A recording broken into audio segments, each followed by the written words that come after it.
Welcome to the Enlightenment Podcast. To our listeners and viewers all around the world, we are so thrilled to have you back with us as we dive into meaningful dialogue on Palestine, offering an insight and context that is often missing from mainstream media in these days, while celebrating Palestine's rich history, rich traditions, and culture and heritage.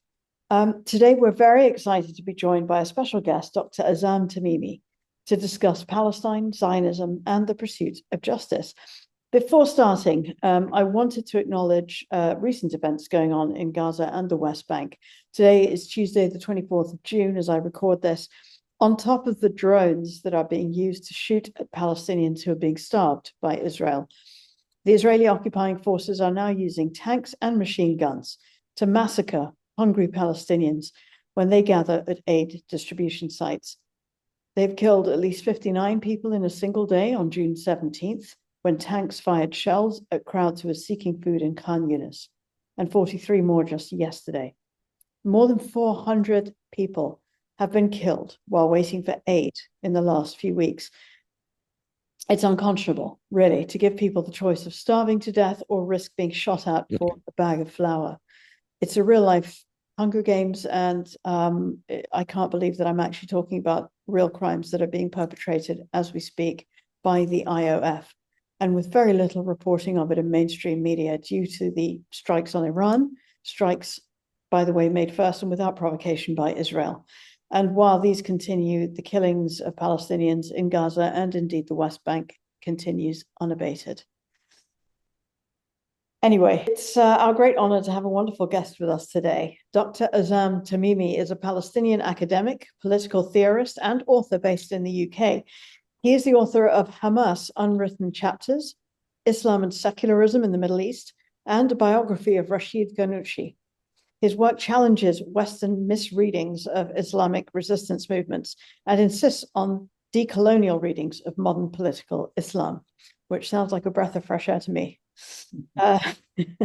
Tamimi, welcome to the podcast. Well, thank you very much for having me. Oh, just to say ahlan, Dr. Tamimi, and welcome.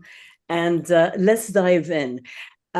Just a bit of background. You were born in Hebron, Khalil, and you lived in Kuwait and the UK, and you've spent your life resisting empire, if you like. You've written about exile as a defining force for Palestinians. Could you tell us a bit about how growing up in exile shaped your understanding of the occupation, and also the imperative to resist the occupation as well? Well, you know, my experience and my story is not unique. I mean, every Palestinian has gone through something similar. I mean, I was born 7 years after the Nakba, so it was 1955. And actually, it was through my parents, my mother and my father, that Palestine was part of my flesh and my blood from a very young age. Because my mother was born in Beersheba, in Be'er Saba. And her family was dispossessed and banished in 1948. So that experience never departed her.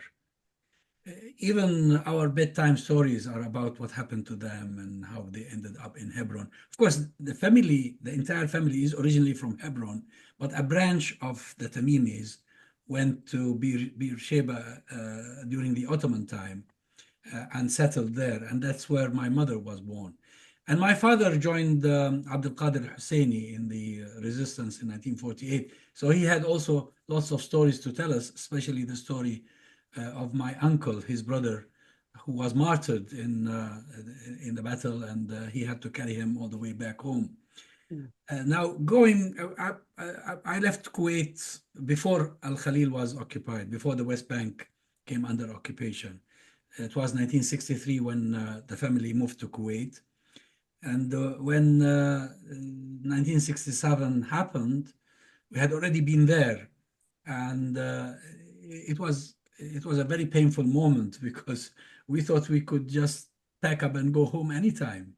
And now we learned that since then it was impossible, because what the Israelis did is that they counted those who were in during the occupation, and then whoever wasn't there was called, they called them absentees, and they immediately became foreigners and became aliens. I visited Al Khalil once under occupation in 1972. That was my only and last visit. I was at the time I was 16 or 17 years old, and uh, I was treated as a Kuwaiti, as someone who is coming from abroad for tourism, although I was visiting my father's land and my cousins, my uncles, etc.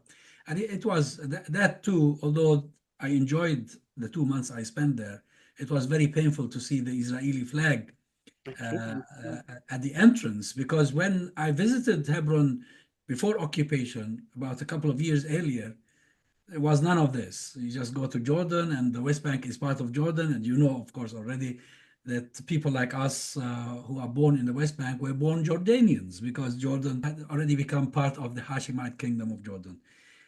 So in Kuwait, Palestine was on the table, was our bread and butter, was always there. And of course, every event that happened inside Palestine or later on in Jordan, the Black September, and then subsequently in Lebanon, what happened to the Palestinians there, it was always on our minds. We never departed. And I think there's nothing really unique about this. Every Palestinian, you ask any Palestinian anywhere in the world, whether in Australia, North America, South Africa, any Arab country, we all had similar experiences and similar feelings.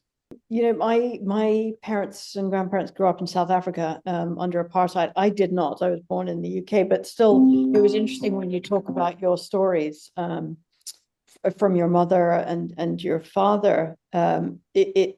It certainly, those stories from my parents gave me a very visceral antipathy towards everything that was going on there. Was it that gave you that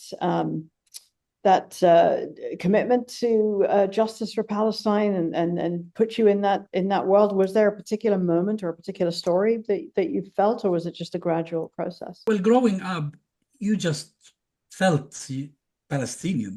That's my identity. But of course, later on, at the age of around 15 or 16, I started frequenting the mosque and becoming more interested in religion. And I attended the study circle. I was a regular attendant of the study circle of Sheikh Hassan Ayoub, a very renowned scholar who came from Egypt 1970 after having been released from prison. And from that moment onwards, Palestine started being seen from my point of view as an Islamic issue. So initially, I was just a Hebronite. I was just a Palestinian, and like everybody else. And of course, initially I was infatuated with the Fatah movement, like most Palestinians. Though my father was a PFLP enthusiast, so you could find within the same family different factions. At the age of about 16 or 17, I became more Islamic in a sense, and the Islamic discourse started replacing whatever that existed before, without, of course, missing the original, which is the humane part of it. That my comprehension of what happened to my mother when she was uprooted, and my sympathy with the Palestinians who were suffering in refugee camps or in the diaspora. But of course, as you grow up, you mature. When I came to the UK to study, I came quite young. I was about 19 years old. I did my A-levels and then did my BSc. I started seeing the world differently. Initially, it was us and them, the Muslims and the kuffar, and nothing else. But then the world started looking very, very sophisticated, very complex. I thought initially it was an issue with the Jews, and I took up some interpretations, some old interpretations that the Jews were this and were that. But then growing up, I realized that this was actually originally this wasn't a Jewish project at all. Most Jews were opposed to it. It was a European colonial project. So you see, maturity came along. I mean, and then I met someone, a great man, a great scholar by the name of Abdul Wahab al-Misiri, who was a real expert expert number one in the Arab world at the time in the question of Zionism and secularism. And I accompanied him for a number of years. We became very close friends, and I learned a lot from him. He edited an encyclopedia, an 8-volume encyclopedia in Arabic. I think they've just published an abridged version of it in South Africa. His encyclopedia is called The Jews, Judaism, and Zionism. And from his specialty as a professor of comparative literature, he studied Western society, the development of European societies, and then he went to America for a while. And it is through him that I understood the background to all of this. The background, it's the what happened to Europe that then later on impacted upon us. I think I am lucky to have encountered that experience, because when I look back, I think some of my old ideas were just terrible. Well, let's talk about one of your ideas, which I think is really rather good. I mean, you've argued that Western support for Zionism isn't just geopolitics, which we can clearly see, that it's rooted also in a racial and civilizational bias. In other words, there's a Eurocentric worldview that dismisses Palestinian lives as expendable. And I personally am finding that very hard to argue against, because we're literally watching it unfold. Can you talk about this complicity through ideology and how international law is failing to protect Palestinians because of this bias? Well, it's really the same story. It's the South African story. It's the apartheid that in South Africa. I know you probably weren't born there, but I'm sure you're well aware of the experience that people had in South Africa. Yes. I myself visited South Africa many times, and my first visit ever was actually when the transition was happening in 1994. Yes.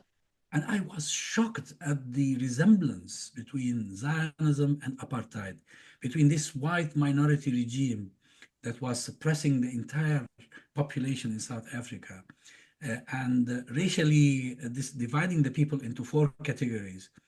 And what the Israelis, what the Zionists were doing.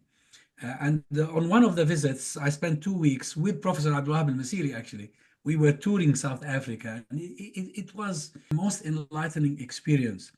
Our problem, and the problem of the peoples of much of the so-called third world, even people of Latin America, and etc., is that the white man of Europe somehow created a myth that this white color skin entitles the man of Europe to a special position, to a special class of their own. And not only that, they blame it on the divine, or they attribute it to God.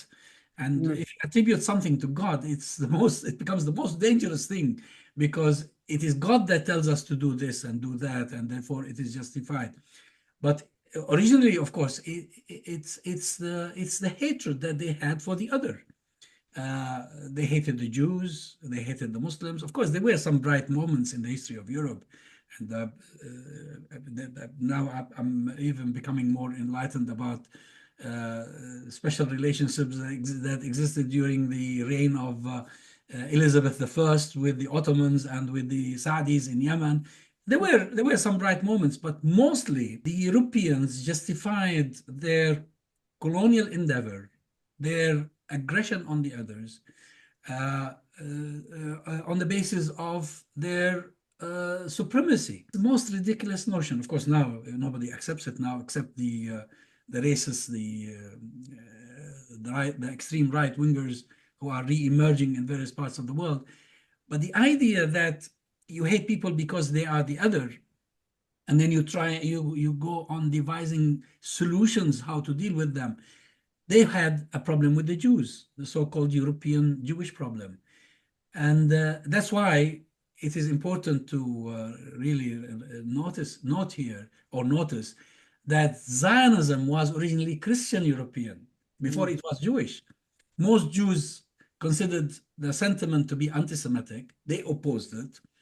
But it was these racist Christian Europeans who simply wanted to get rid of the Jews. But then when Martin Luther came and Calvin, they found a brilliant solution that the Jews are needed to serve a purpose in the kingdom of God, which is to be returned to Palestine in anticipation of the return of the Messiah. And then when the Messiah comes, he will either convert them or kill them. And you can see how anti-Semitic this idea, but you find very few people even daring to discuss it. But this is the root of the problem. Eventually, when the Europeans managed to defeat the Ottomans, and then they divided the region between them, they found a solution. It clicked with them. Palestine should be the place. Actually, Theodor Herzl, the convener of the 1897 Basel Conference, was in favor of establishing a Jewish state in Argentina, not in Palestine. I find strong enough evidence to prove that it was the European leaders at the time, especially of Britain, who believed that Palestine should be the homeland of the Jews. And then, of course, the Zionists, who were initially atheists and even secular, and there's a brilliant book about this by John Rose called The Myths of Zionism, as well as another great book by Michael Pryor called The Bible of Colonialism, that shows that these guys, the founding fathers of Israel, did not even believe in the Torah. They did not believe in Moses. They did not believe in God. They did not give a damn about anything that is to do with the Bible. Yet, they used the Bible to justify their racist project. And this is exactly what the Europeans did when they invaded what is today the Americas and exterminated the indigenous populations there. This is exactly what they did when they formed their colonies elsewhere in the world, including in South Africa. So it's racism, and it's the crime of blaming it on God. Blaming something evil on God is the worst crime ever committed by humanity. Yeah, I agree. And actually, we did a podcast with our friend Sandra Watfa, Palestinian artist and activist, and she, over the years, had told us about the Schofield Bible and the fabrication, reinterpretation of the Bible to exactly fit that Christian Zionist narrative that you mentioned. And then if we go back a little bit to 1948, you've called the Nakba, the catastrophe, what we call the catastrophe, as quote unquote, not a tragedy, but you mentioned that it was a calculated campaign of terror and of ethnic cleansing to whitewash the Israeli or Zionist Hasbara propaganda and also Western denial. Dr. Tamimi, what's the most effective way to dismantle the Zionist myths from 48 onwards and to restore the truth? Because even up to this day, even with information available and so on, it's still very much so a myth that they regurgitate, if you like. Well, you're right, but really the best way is knowledge, is to provide knowledge to the people. And this is happening, by the way, now. The young students in American universities, in British universities, elsewhere in the world, are becoming more enlightened about the history of this issue. So what we need to do is really focus on the facts of history. Nobody can deny. You see, history eventually self-rectifies. Eventually, you will find everything there. And I used to tell students when I was invited to lecture them in British universities, just go to the library. It's in the library. Everything is there. I remember, for instance, one day I was speaking and I talked about the fact that Iraqi Jews were driven out of Iraq, not by the Arab Iraqis, but actually this was a Zionist plot. Yeah. And recently Avi Shlaim, the great scholar, wrote his autobiography and he explains this wonderfully. My lecture was about 25 years ago or 20 years ago. And a couple of Jewish students stood and said, liar, liar, pointing at me. This never happened. It was Arab anti-Semitism. It was this. And then by coincidence, a professor of history was in the room, in the hall, and he stood up and he said to them, what Dr. Tamimi has said is absolutely right. This is exactly what happened. So why don't people know these facts? Because the media doesn't talk, the media don't talk about them. In academia, people shy away from discussing them. There are books and there are papers and there are research papers, but only among the specialists. And what we need to do is really to expand and spread this knowledge everywhere. Everything the Israelis claim about their ancestral right to Palestine, about being the victims, everything can easily be proven to be false if we just bring back the facts of history. Exactly. And actually, we did a podcast with Professor Avi Shleim, and he is a very brave and wonderful man. He, as you said, he linked at least 3 of the bombings to Mossad out of the 5, and then there are question marks about the others as well. So yeah, you're right. Of course, at the time, these Arab countries, including Iraq, were ruled by idiots, by Arab idiots. And these Arab idiots, they didn't know how to handle a crisis like this. Yeah. And there were also some extreme nationalists who were probably drawn somehow. But initially, the plot was Zionist. The plot was from Israel. Yeah. I just wanted to go back to what you said about South Africa, Algeria. There are all these broader liberation movements that we've lived through or know about. Your writings link Palestine to that, so that as part of a global anti-imperialist struggle. And as you said, we need to get this information out there, but there seems to be a strong reason why it's not getting out there, and because our leaders do not want to have this to be common knowledge. So in your opinion, what's the best way that we decolonize global politics so that, you're already doing that. You're contributing to that. This is the way to do it. And every one of us can contribute something. We need to ask this question. What is it that I can contribute and how best I can serve the cause? And I think it is slowly happening, but it is firmly. It is firm in the results it is producing. Today, the world is a lot more enlightened about Palestine than before. And maybe we should thank the people of Gaza and their resilience and their steadfastness, because they forced the world to reconsider old positions. And not only that, the mainstream media is no longer no longer has a monopoly over news or over facts or over information. Alternative sources of information are today a lot more popular among the general masses than the mainstream media. And people watch today more clips, YouTube clips, or whatever, Instagram, TikTok, or the social media in general. People are more reliant on them than they are reliant on the Times or on the Telegraph or on the Guardian, or even on the BBC. And I think this is a major shift that will eventually contribute to a change. This is a trend that is happening. It will pick up more momentum as we go along. Yeah. No, I agree. And speaking of Gaza, I mean, what we're experiencing is a horrific genocide, even though many people still won't call it that. And it's an attempt at exterminating, ethnically cleansing the Palestinian people. And you've spoken about mass starvation being used as a weapon, quote unquote, a siege within a siege, as you've mentioned, I believe. But there's still a kind of a weakness and complicity with Western powers and Western media. I know that alternative media is definitely has taken, thankfully, over from where Western media and Western governments won't go to, or they're starting a little bit under pressure, but not as much as they should.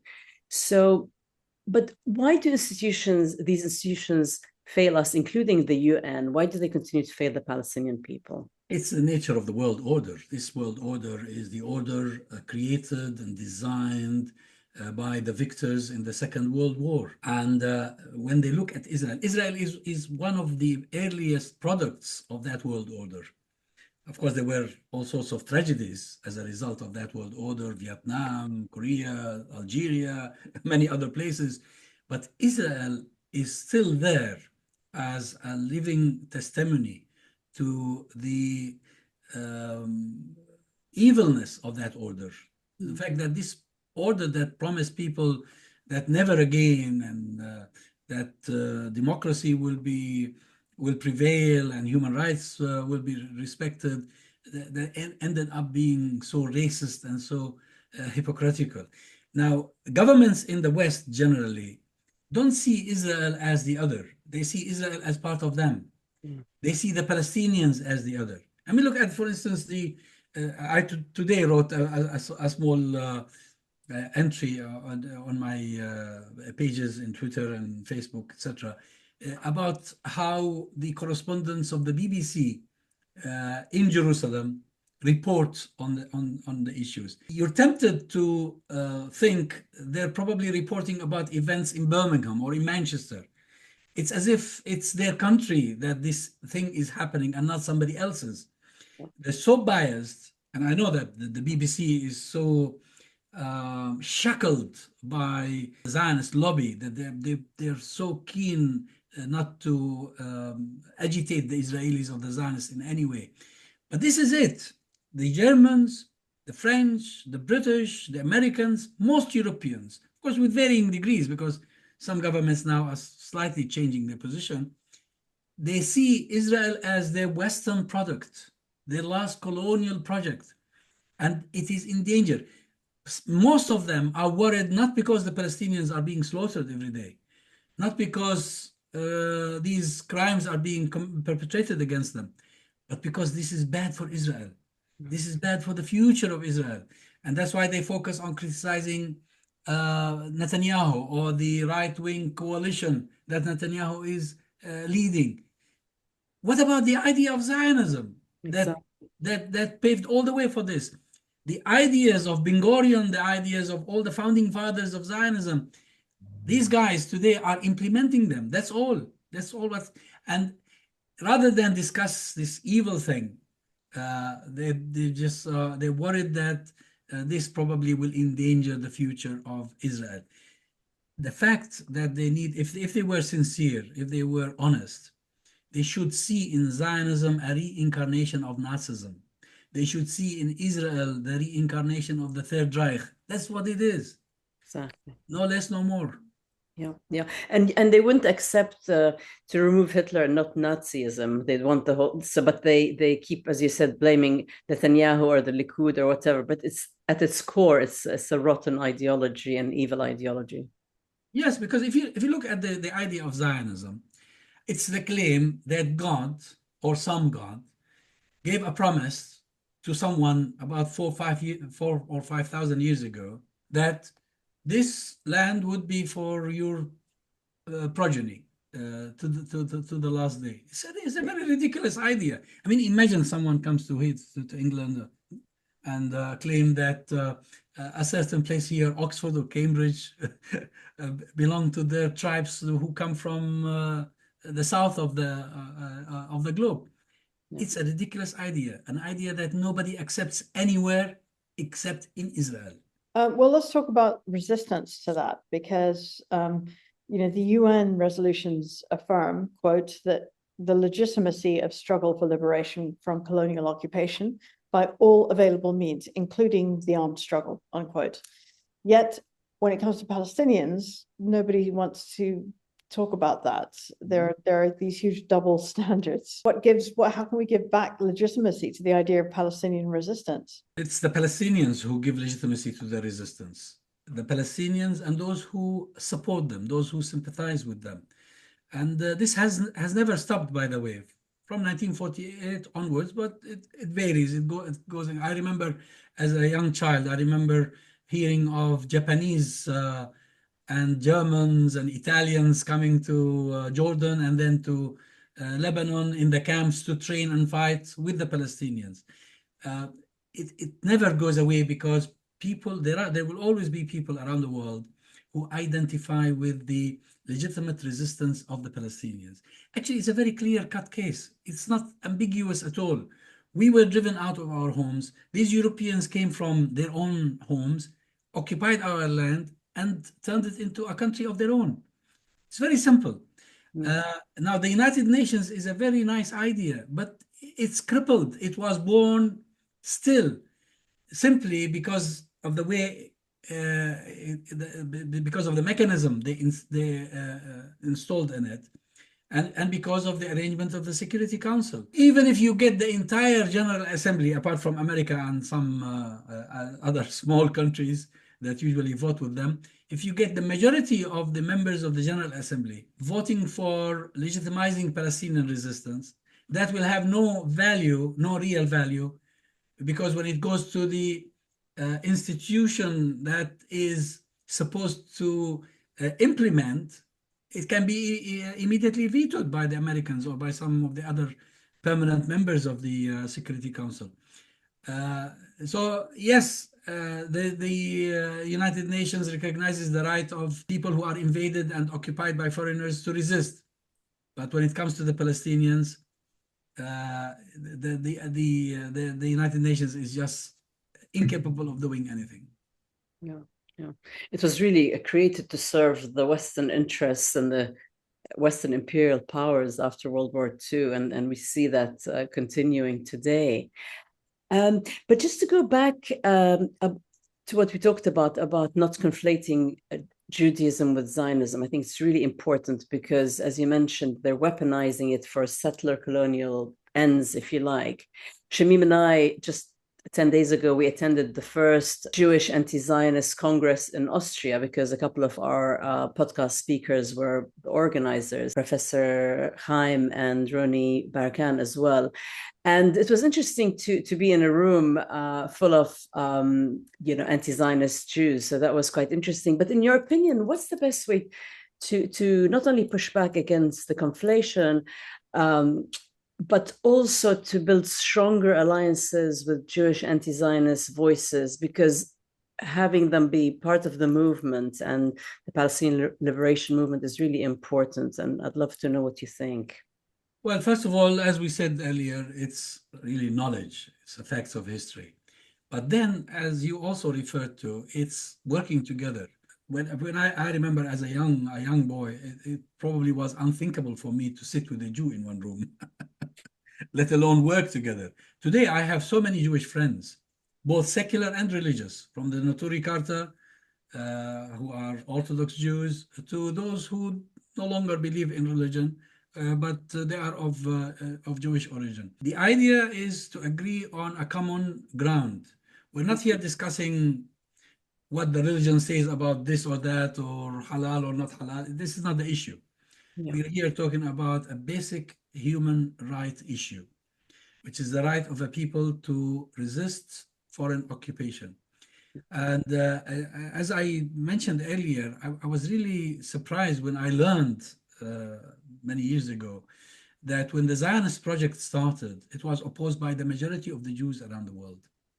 Even when Theodor Herzl wanted to convene his first Zionist Congress, he wanted it to be in Zurich, but the Jews of Zurich expelled him. They threw him out.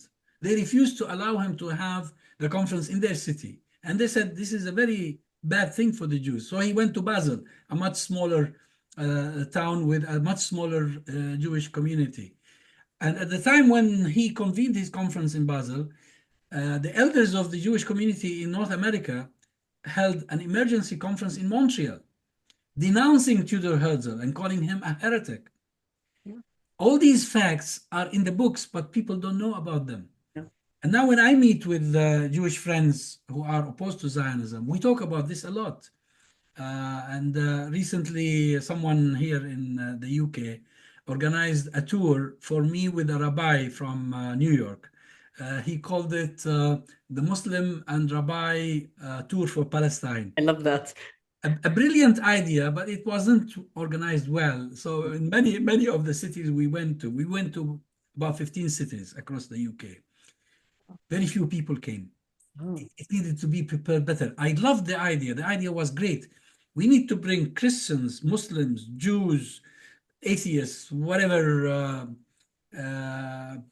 belief, whatever people of religious belief who agree on the principle that Zionism is an evil, Zionism is a racist ideology, and when it was transformed into a government, we see the sort of crimes that we are seeing today. And that's why today, if you check the Twitter account of Naturi Karta, for instance, every day they're demonstrating, every day they're condemning Israel for what it's doing, whether in the war against Iran or the crimes in Gaza or the crimes in the West Bank. What I regret is that most Muslims don't know about this. Yeah. And it's very sad because some Muslim scholars are still propagating the idea that our problem in Palestine is with the Jews, and it has always been like this, which is stupid. It's a lie. It's not true at all. Until the advent of Zionism, and actually until just before the beginning of the Second World War, Muslims and Jews had no problem whatsoever. Muslims, Jews, and Christians in particular, Yeah. and these are the Christians of the so-called Middle East and the Jews of the Middle East, are the most ancient religious denominations. Yeah. And they lived in that land, and they enjoyed their lives. Nobody transgressed against their faith. It was in Europe that there was a religious problem, there was a sectarian problem, there was a racial problem that they wanted to resolve at our own expense. Yeah.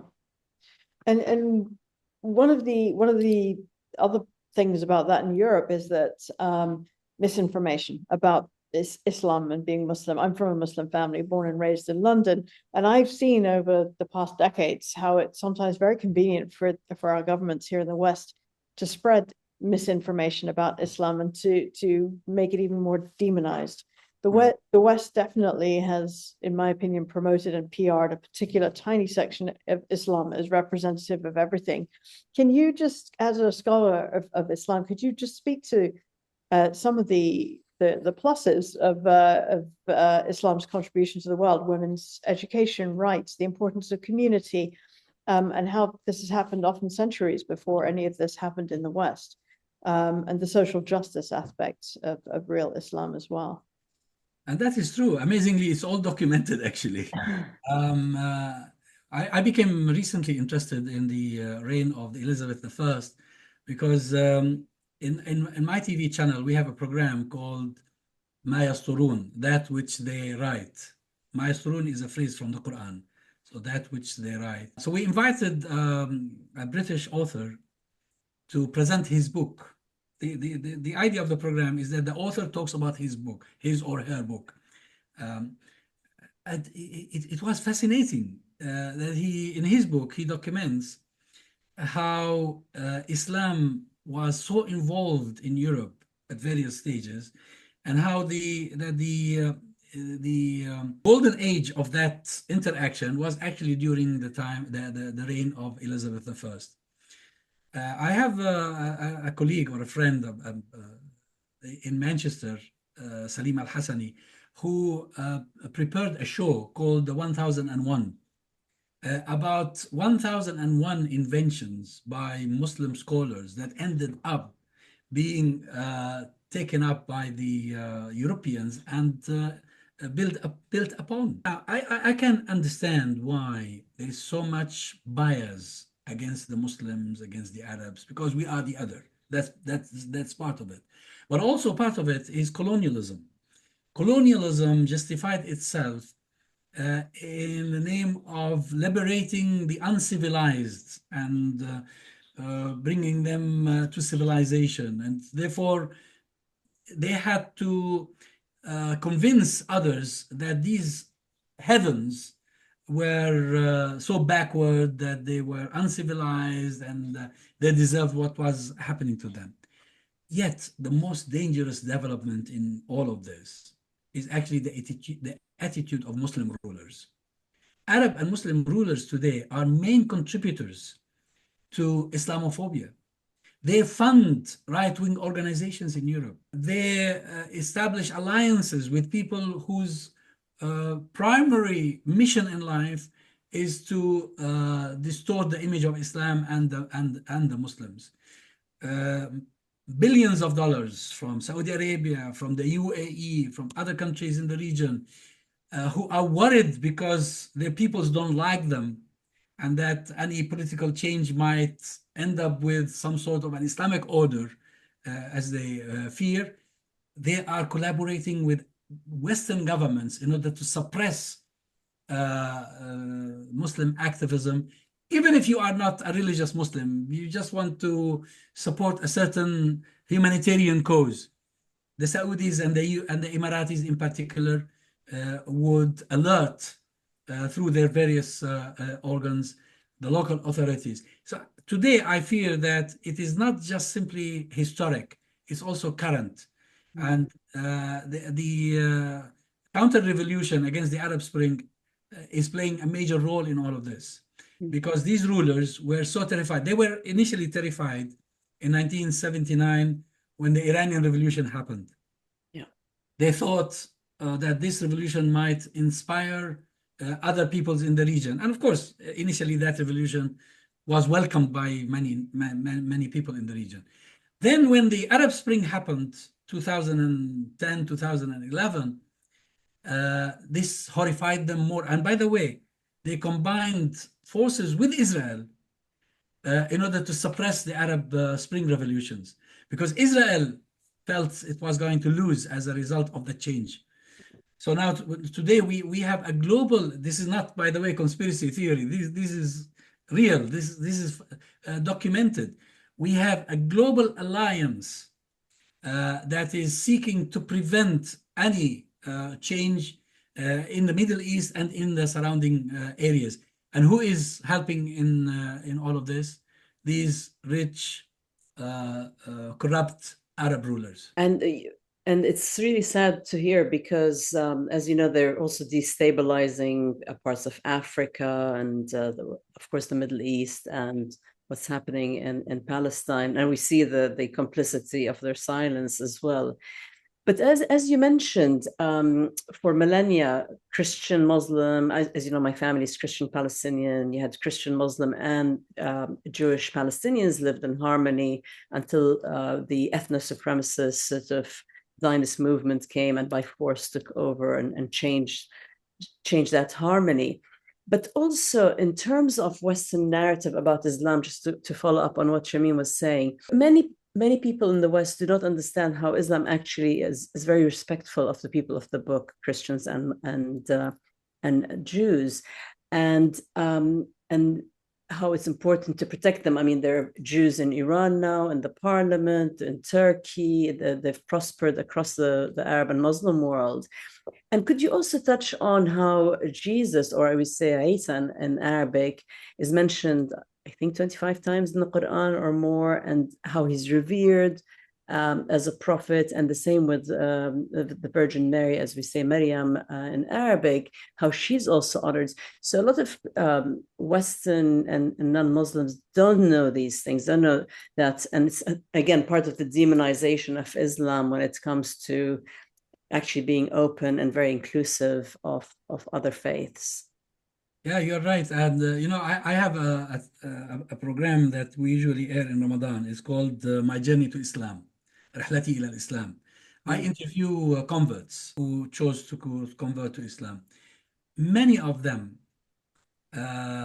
when they became acquainted with the story of Maryam alayhi salam, and Isa and Yahya and Zakaria, that was a main reason for them to embrace Islam. In Islam, all the prophets that preceded Muhammad sallallahu alaihi wasallam are considered to be prophets of Islam. That's right. That's right. And they are highly respected. You cannot speak ill of any of them. Because they are the messengers of God. And if you are a messenger of God, you have to be sinless. You have to be without a blemish. And this is how they are treated in Islam. And that's why many Muslims are called Musa, Isa, Ibrahim, Dawood. It's very popular names. Of course, some Arab Christians share the same names as well. The fact that Islam respects, and not only that, Islam, although of course, in terms of the theology itself, Islam considers the people of the book, the Jews and the Christians, to have deviated from the main message. In the case of the Jews claiming to be the children of God who are superior to everybody else. In the case of Christians, the claim of Trinity and the crucifixion, etc. Yet, in Islam, under Islamic rule, the Jews have the right to believe in whatever they think or believe to be right. The Christians have the right to believe in whatever they believe to be right. Not only that, the Prophet Muhammad ﷺ famously said, "Man adha dhimmiyan faqad adhani." Whoever harms a dhimmi, and a dhimmi, by the way, is a very beautiful term originally that has been distorted in the writings of Orientalists. Dhimmi means a person who is given our covenant to be protected, the covenant of God and his messenger. So whoever harms that dhimmi, that person, it is as if he is harming the Prophet himself. But of course, we have to admit that throughout the history of Islam, there were dark episodes, even in modern times, as a result of crises, mainly political crises. And this is my way of the way I used to lecture in the university about the various sects within Islam, philosophical or scholastic sects, is that it all emanates from a political crisis. As a result of these political crises, certain Muslims become radicalized and they ill-treat the others or mistreat the others or have a very distorted interpretation of the text. And we find modern examples. This guy who a couple of days ago committed the atrocity in the church in Damascus. But he probably believes he's going to heaven. He saw ISIS come up with similar ideas. Some of the sects in Iraq, the Zoroastrians, the Yazdis, have been living for thousands of years with the Muslims, no problem at all. And then ISIS comes and treats them the way we heard of so badly. So Islam is one thing, and some of the Muslims do or believe is something else, I regret to say. Yeah. You know, what Zionism is doing does not represent Judaism. Exactly. Yeah. And I think I heard on a podcast that the US actually published the first Takfiri books in Nebraska at the university to spread radical Islam and into Afghanistan and to sort of bait the Soviet Union, to encourage them to invade and to kind of dismantle the Soviet Union. So they kind of were behind this. I don't know how true that is. I haven't really looked into it. Maybe is that something you know much about? I have no idea, but you see, it's not books that radicalize. Books can become useful once radicalization happens, because people need to justify their radicalization. Yeah. Initially, you put people in a very intolerable situation, and then they become beasts. I mean, why do we have these phenomena of people who are angry, who are disrespectful of the other? It's because they have either social crisis or political crisis. And I think many of these crises, not all of them, but many of them, are the product of colonialism and neocolonialism. Yeah. Just to give you one example, ISIS. If you trace the roots of ISIS, before the coup that happened in Egypt in 2013, there was no ISIS. Al-Qaeda was diminishing, and some of its leaders were coming out to say, oh, probably we are wrong. Probably the Arab Spring is proving us to be wrong, because look what democracy is giving people a hope. But when the coup, the military coup in Egypt against the first democratically elected president in the history of Egypt, that coup, which was funded by the Saudis and the Emiratis and blessed by the Americans and some of their European allies, some people said, we told you democracy can never work because the West will never accept it. So what's the point? This was the birth idea of ISIS that led to something that was really devastating for everybody. So the continuous intervention in the affairs of others, the looking down upon them, treating them as if they don't deserve to be respected. So human rights are only for us here in this country. Democracy can only work in the West. The Arabs don't deserve to be democratic. The Pakistanis don't deserve it. This and that. This leads to a continuous crisis, an unending crisis. And we see also the sort of Zionist settler colony of Israel. They haven't stopped. They keep continuing with those crises, whether it's we're seeing the 2-year brutal genocide in Gaza, the ethnic cleansing in the West Bank, the killings, the attacks on Lebanon, Syria, Yemen.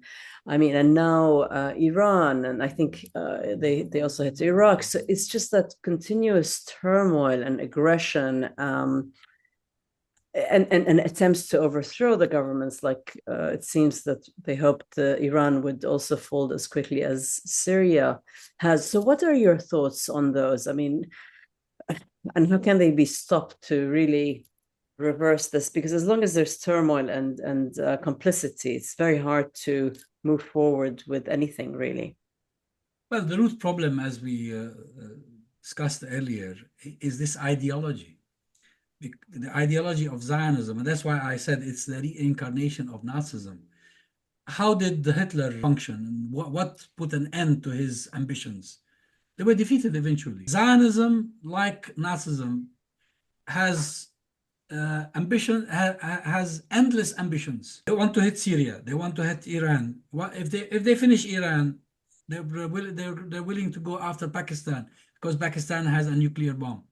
They're willing to go after Turkey. And Smotrich and Ben-Gvir have mentioned this several times, that Turkey is the real enemy, although Turkey is so far and it's not really, hasn't been really doing much to help the Palestinians. Yet this is the outlook, this is the ideology. We need a global movement against Zionism, just like the global movement against apartheid in South Africa. Yeah. I remember as a student in the 70s, that there was always a group of young men and women taking turns in the sit-in in front of the South African embassy in Trafalgar Square. Yeah. This was a very small contribution to a global movement that eventually played a role in bringing down apartheid, because it convinced, in addition, of course, to the resistance of the South African people, because there was resistance. They could not have done it without military resistance. Yet, this global movement against apartheid eventually brought pressure to bear on the governments that supported apartheid. Here in the UK, when Margaret Thatcher considered Nelson Mandela to be a terrorist, the ANC to be a terrorist organization. During the Reagan era, when South African apartheid was a shield protecting the West from communism, just like they said about Israel for many decades, and then later on replaced the communist threat with the Islamic fundamentalist threat. So I think the way forward is to have this global movement to bring about enlightenment around the world, and to aid the resistance and steadfastness and the resilience of the Palestinian people and every people who are subjected to Zionist crimes and atrocities. Yeah. I mean, look, I do like the positive spin that you put on this, and I do agree that, like, I remember the Iraq war, well, not really a war, but this attack on Iran felt very similar in that over there, the WMDs, the weapons of mass destruction back in Iraq, never materialized, but millions of Iraqi lives were lost, and nobody was ever held to account, so least of all Tony Blair or George W. Bush, all clearly for another objective. And it's the same thing, it feels, in Iran. This is not really about Iran having nuclear weapons, because it doesn't. Iran also is a sovereign country. It has a right to have a civilian nuclear program. They are signatories to the Nuclear Non-Proliferation Treaty. They have regular inspections, which is how the US and the occupation forces of Israel knew where the nuclear sites were. Whereas in contrast, Israel refuses to be a signatory to the nuclear treaty. It never allows any inspections, despite having nuclear warheads, which everybody knows about, but is not supposed to know about. And I understand the UN Security Council Resolution 487 explicitly asked Israel to place its nuclear program under the treaty, but it still hasn't. So you've got one country adhering to international law, Iran, and one not, Israel. But of course, we're seeing still this one-sided reporting. But I do think that people are seeing through this fake framing of this as some kind of moral imperative that needs to be, that is slowly getting pushed aside. Anyway, that was a long speech from me, but I just wanted to bring that up because it's been very frustrating to watch what's going on. Well, you're of course right, but see, this Netanyahu has been talking about the Iranian threat for 30 years. And it's all about himself. It's about making himself a champion of Zionism. And now it's about preventing him from going to prison. That's why the war continues in Gaza, and that's why he attacked Iran. Because this guy is, according to his own country's law, is a criminal. He is so corrupt, and he will end up in prison, probably he and his wife, and probably some other members of his family. And it's a personal thing. And that's why he allied himself with these insane so-called religious Zionists who are keeping him in power. But see, my message to him and to all these tyrants is that look at history. Yeah. Look at all the tyrants that preceded them. What happened to them? They were gone. Look at the colonial endeavors, finished, failed. People eventually win if they continue to believe in their just cause and if they continue to resist and struggle. And I'm sure, maybe I won't see it with my own eyes. My children or my grandchildren will see it. We'll see Palestine free. We'll see Zionism ending. And we'll see the West changed because the new generation is very unhappy about the attitude and the policies of their governments. Yeah. Well, Dr. Tamimi, on that note, just tell us, what do you think, because you've advocated for Palestinian rights, obviously you've spoken at universities despite attempts at censorship.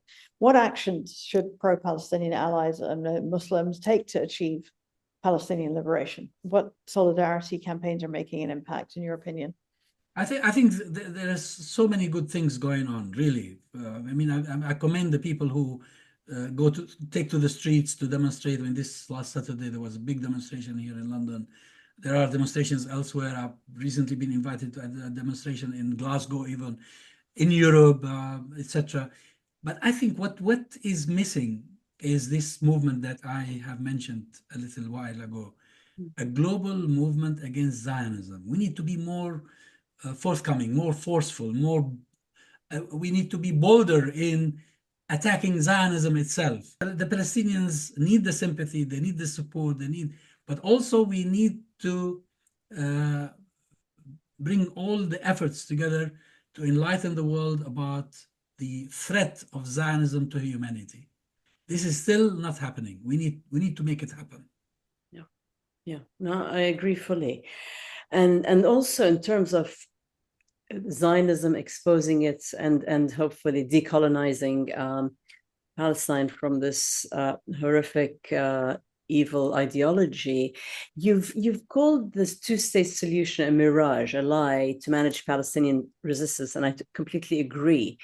But in terms of, what's your opinion, Dr. Tamimi, in terms of a just solution for Palestine, what would it look like? And can we achieve, hopefully in our lifetime, like you said, but can we achieve a truly decolonized one state with equality, reparations, concrete restitution of land and resources to its indigenous Palestinian owners? Because if we're really going to have a semblance of some justice, we need to have that. And of course, the right of return of all Palestinians, which again is recognized under international law, but it's ignored. So paint a picture of how do you see a just solution for Palestine? I never believed in the two-state solution because I think the original idea is to end Palestinian resistance, and the right to return. I was clear about that. But I tell you what should happen really. The eventual picture is not clear to me, and I don't think we need to draw a picture yet. But the mechanism, if the Zionists tomorrow come to us, to the Palestinians, just like the white minority regime in South Africa came to the ANC and said, we are sorry for what we've done to you. Zionism is not working anymore. Can we live together in a new reality? That will be the start. We are not interested in throwing anybody anywhere. We just want our rights to be recognized. And I think Nelson Mandela's genius was this, that he insisted before talking about any details that apartheid should be dissolved. Yeah.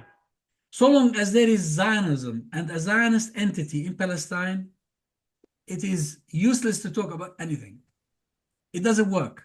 It's impossible.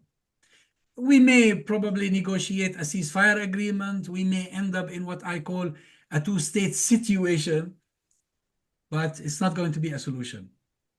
Zionism has to come to an end. And I think a Palestinian national movement should adopt this sort of narrative. May God forgive those who derailed the national resistance movement of Palestine. But I think they thought they were cleverer than the Zionists. Yeah. They thought that, oh, let's do business with them and then we will extract our rights from them. It didn't work. They got rid of them. The Zionists are much more resourceful than any one of them. It's Zionism that is the problem. And this is what I keep saying to others, people who ask me, okay, what's the solution? I say, the solution is the end of Zionism. When Zionism is no more, we can then sit around a table, a big table, and talk about the future. Wonderful. Are there any current projects that you have going that we should highlight relating to Palestine or anything we've been discussing? Well, I'm involved in the struggle in my own way. I mean, writing, TV, attending conferences, trying to help people understand the history behind this problem. But there's no specific project. I would love to be involved in this project of a global movement against Zionism. I throw the idea every now and then when I have an opportunity, and sometimes people find it a pleasant idea. But we need to go a step forward and do something about it. So probably this is the sort of project I would love to be involved in. Yeah, no, I think it's a fabulous project. And I think, as you said, this global solidarity and focus on dismantling Zionism and getting rid of it is really, it's the way of the future. But Dr. Tamimi, before we wrap, do you have a final message that you'd like to leave to our listeners and viewers as to why solidarity with Palestine matters now more than ever, whether you're Palestinian, Arab, Muslim, or not? Why is it important? I think it's a lot more important today than ever. Initially, people who sympathize with the Palestinians saw them as the victims. But I think increasingly today, people are seeing Zionism as a threat to humanity.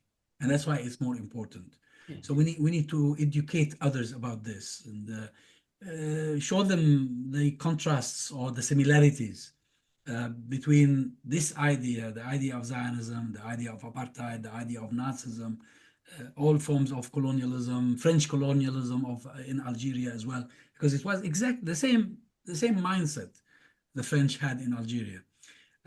So I think it's becoming more important. And it's also more important today because an increasing number of Jews are dissociating themselves from Zionism. With increasing numbers today, they're saying, not in our name. Netanyahu doesn't represent us, doesn't speak for us. This is good. We need to work with them. We need to link up, and hopefully this will bring about that project that aspire to see, which is a global movement against Zionism. And I think the Jews, anti-Zionist Jews, will be an integral part of it, an important part of it. Yes, so do I. Well, thank you for that. I think that's a really positive note to end on. It certainly made me feel a lot better than I have for a few days. And Dr. Tamimi, thank you for joining us today. And thank you, if you're listening and watching, for joining us. It is our collective responsibility to speak out when we see injustice and oppression. As Martin Luther King Jr. said, injustice anywhere is a threat to justice everywhere. If you've enjoyed today's episode, please take a moment just to hit the like button or to share it with one person that you think might find it interesting, and to subscribe, because that kind of engagement helps us to amplify amazing voices like Dr. Tamimi's. Thank you so much again for your courage, your insight, and your unwavering solidarity for Palestine. Thank you for having me. Thank you. I enjoyed the discussion. Thank you. Thank you, Dr. Tamimi. And also, just to say, stories and representation matter. Do your part, stay informed, stay engaged, speak up, and most importantly, take action for Palestinian justice. Our collective voice and actions make a change in the world. In solidarity, see you next time. And shukran again, Dr. Tamimi, and for all that you do for Palestine. Thank you.